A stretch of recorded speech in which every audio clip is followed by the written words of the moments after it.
दोस्तों नमस्कार।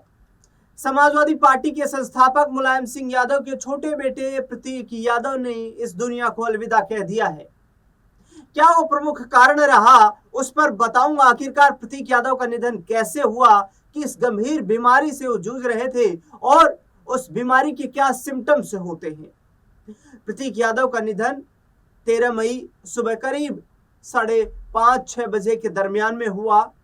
उन्हें लखनऊ के सिविल अस्पताल में ले जाया गया। उनकी उम्र 38 साल थी। परिवार के स्टाफ के लोग उन्हें अस्पताल लेकर के गए, जहां पर उन्हें डॉक्टरों की टीम ने मृत घोषित कर दिया। प्रतीक यादव को जब अस्पताल में भर्ती करवाया गया, उस दौरान उनकी पत्नी अपर्णा यादव लखनऊ में मौजूद नहीं थी। प्रतीक यादव पूर्व मुख्यमंत्री अखिलेश यादव के सौतेले छोटे भाई थे। अखिलेश यादव ने अपने भाई के निधन को परिवार के लिए एक अपूरणीय क्षति बताया। वहीं उनके निधन को लेकर के हाई लेवल जांच की मांग भी कर दी। प्रतीक यादव के निधन ने विभिन्न पहलुओं पर यहां पर जांच की जा रही है। परिवार को एक बड़ा झटका लगा है और अब सवाल सबके जहन में एक ही है कि आखिरकार प्रतीक यादव, जिनकी उम्र सिर्फ 38 साल थी, आखिरकार ऐसे आकस्मिक निधन कैसे हो गया। समाजवादी पार्टी नेता प्रमुख जो मुलायम सिंह यादव थे, जो समाजवादी पार्टी के संस्थापक थे, उनकी दूसरी पत्नी साधना गुप्ता के बेटे प्रतीक यादव थे। फिटनेस के प्रति गंभीर रहने वाले प्रतीक बेहद प्रभावशाली राजनीतिक परिवार से होने के बावजूद सियासत से दूर रहते थे। लेकिन प्रतीक की पत्नी अपर्णा बिष्ट यादव भाजपा में शामिल हो गई थी और वर्तमान में वह राज्य महिला आयोग की उपाध्यक्ष है। महिला आयोग की अध्यक्ष बबीता चौहान लखनऊ स्थित अपर्णा यादव के आवास पर पहुंची। इसके बाद पत्रकारों से बातचीत करते हुए उन्होंने दावा किया कि अपर्णा यादव इस घटना के दौरान घर पर मौजूद नहीं थी। अब आपको बताते हैं कि आखिरकार जिस फेफड़ों से संबंधित बीमारी से जूझ रहे थे प्रतीक यादव, आखिरकार वो बीमारी है क्या। लंबे समय से बीमारी से जूझ रहे थे प्रतीक यादव, ये रिपोर्ट्स बता रही हैं। रिपोर्ट्स में दावा किया जा रहा है कि प्रतीक यादव लंबे समय से लंग्स से जुड़ी बीमारी से जूझ रहे थे। उनके लंग्स में खून का थक्का जम गया था, यानी कि लंग्स क्लोटिंग था, जिसका इलाज चल रहा था। बुधवार सुबह अचानक उनकी तबीयत ज्यादा बिगड़ गई और उन्होंने प्रतिक्रिया देना बंद कर दिया। इसके बाद परिवार के साथ रहने वाले कर्मचारी स्टाफ ने उन्हें तुरंत अस्पताल लेकर के पहुंचे, लेकिन तब तक काफी देर हो चुकी थी। उनके निधन की खबर सुनकर काफी लोग हैरान हुए।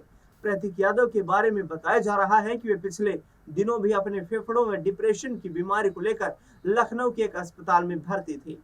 अखिलेश यादव ने उस दौरान उनसे मुलाकात की थी। अखिलेश यादव प्रतीक की मौत की खबर सुनकर भावुक हो गए और तुरंत सिविल अस्पताल और केजीएमयू के लिए रवाना हो गए थे। आखिरकार लंग्स का जो क्लोटिंग है वो कितना खतरनाक होता है। हेल्थ के बारे में जानकारी देने वाली संस्था मेयो क्लिनिक के अनुसार लंग्स में खून का थक्का जमने की स्थिति बेहद खतरनाक होती है। मेडिकल की भाषा में इसे पल्मोनरी एम्बोलिज्म कहा जाता है। इसमें शरीर की नसों में बना खून का थक्का लंग्स तक पहुंच जाता है और वहां की आर्टरीज में रुककर खून के बहाव को रोक देता है। ज्यादातर मामलों में यह थक्का पैरों की गहरी नसों से निकलकर लंग्स तक पहुंचता है। इस स्थिति को डीप वेन थ्रोम्बोसिस कहा जाता है, जो गंभीर स्थिति मानी जाती है, जिसमें यदि मरीज को तुरंत मेडिकल राहत ना मिल पाए तो इसमें जान जाने का खतरा काफी बढ़ जाता है। आखिरकार मरीज को क्या इससे दिक्कत का सामना करना पड़ता है। जब फेफड़ों तक खून और ऑक्सीजन का फ्लो रुक जाता है, तब सांस लेने में दिक्कत शुरू हो जाती है। मरीज को अचानक तेज सांस फूलना, सीने में दर्द होना, चक्कर आना या बेहोशी जैसे लक्षण महसूस हो सकते हैं। कई बार खांसी के साथ खून भी आ जाता है। डॉक्टर बताते हैं कि यह बीमारी जानलेवा साबित हो सकती है, क्योंकि फेफड़ों का प्रभावित हिस्सा धीरे धीरे करके काम करना बंद कर देता है और शरीर के बाकी हिस्सों तक पर्याप्त ऑक्सीजन नहीं पहुंच पाती। समय से इलाज मरीज की जान बचा सकता है। दरअसल अमेरिकी लंग्स एसोसिएशन के अनुसार अगर समय रहते इलाज मिल जाए तो मरीज की जान बचाई जा सकती है। इलाज के दौरान खून के थक्के को बढ़ने से रोकने और नए थक्के बनने से बचाने पर जोर दिया जाता है। वहीं लंबे समय तक बैठे रहने, नसों से जुड़ी बीमारी, मोटापा, धूम्रपान और हार्ट या लंग्स की पुरानी बीमारी वाले लोगों में इसका खतरा ज्यादा माना जाता है। ऐसे में आप भी इस तरीके की यदि किसी समस्या का सामना कर रहे हैं तो कृपया अपने मेडिकल काउंसलर से जरूर इस विषय में गहन जो है आप चर्चा करें, उनकी राय लें, डॉक्टर्स की परामर्श सलाह लें और उनके अनुसार बताए गए तौर तरीके जो मेडिकली तौर तरीके हैं उनको अपनाएं। इसके साथ आप लंग्स से जुड़ी इस क्लोटिंग जैसी समस्या को योगा के जरिए भी दूर कर सकते हैं। अनुलोम विलोम इसका एक बेहतरीन उपाय बताया जाता है।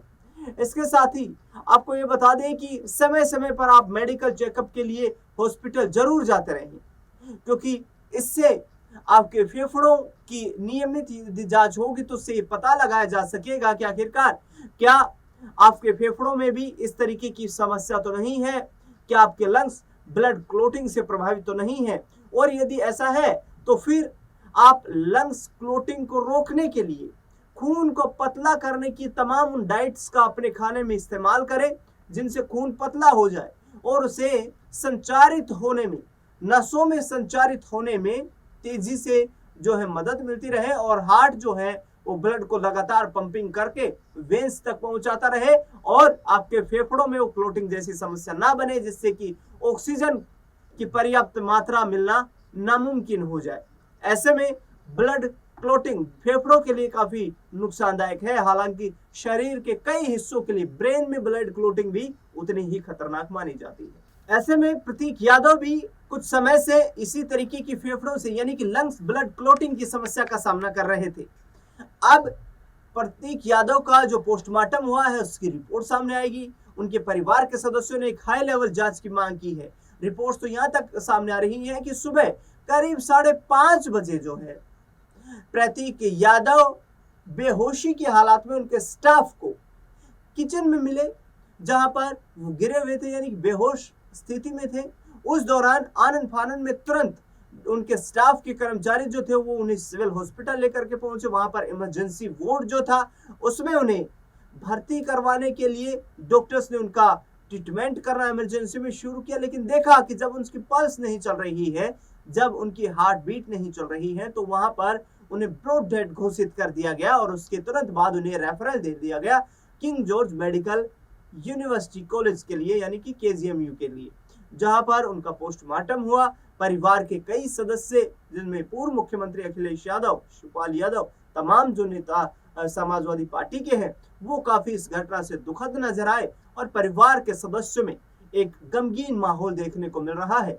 इसी के साथ अपर्णा यादव इस घटनाक्रम के दौरान दिल्ली में मौजूद थी, जिन्होंने लखनऊ के लिए आनन फानन में फ्लाइट ली और वो रवाना हो गई। इसके साथ ही परिवार के सदस्यों ने भी साफ तौर पर कहा, मुख्यमंत्री रहे अखिलेश यादव ने साफ तौर पर कहा कि प्रतीक यादव के परिवार के साथ इस दुख की घड़ी में उनका पूरा परिवार एकजुट है और एकजुटता के साथ खड़े रहेंगे। यहाँ तक कि समाजवादी पार्टी के अखिलेश यादव के समर्थक जो थे वो भी अखिलेश यादव को इस दुख की घड़ी में भगवान से प्रार्थना करते हुए नजर आए कि इस दुख इसको सहने की शक्ति भगवान उनको प्रदान करे, जिससे कि कहीं ना कहीं परिवार को वो संबल दे पाए, परिवार को वो सहयोग दे पाए और परिवार के लिए इस दुख की घड़ी में जो जिम्मेदार व्यक्ति की भूमिका है उसको अखिलेश यादव निभा पाए। तो हमने आपको बताया कि जिस तरीके से डिप्रेशन की समस्या भी थी प्रतीक यादव को, लेकिन लंग्स ब्लड क्लोटिंग जो है ये गंभीर समस्या से वो जूझ रहे थे।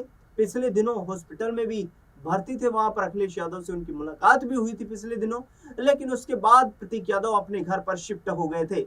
लेकिन जिस तरीके से खबर सामने आई, पूरे उत्तर प्रदेश ही नहीं बल्कि देश भर में इस खबर ने हड़कंप मचा दिया। इस खास खबर को लेकर के आपका क्या कुछ मानना है कमेंट बॉक्स में हमें बताना बिल्कुल ना भूलें। इस खास रिपोर्ट में फिलहाल के लिए इतना ही। देश दुनिया से जुड़ी लगातार बड़ी खबरों के लिए बने रहें आप हमारे साथ। धन्यवाद।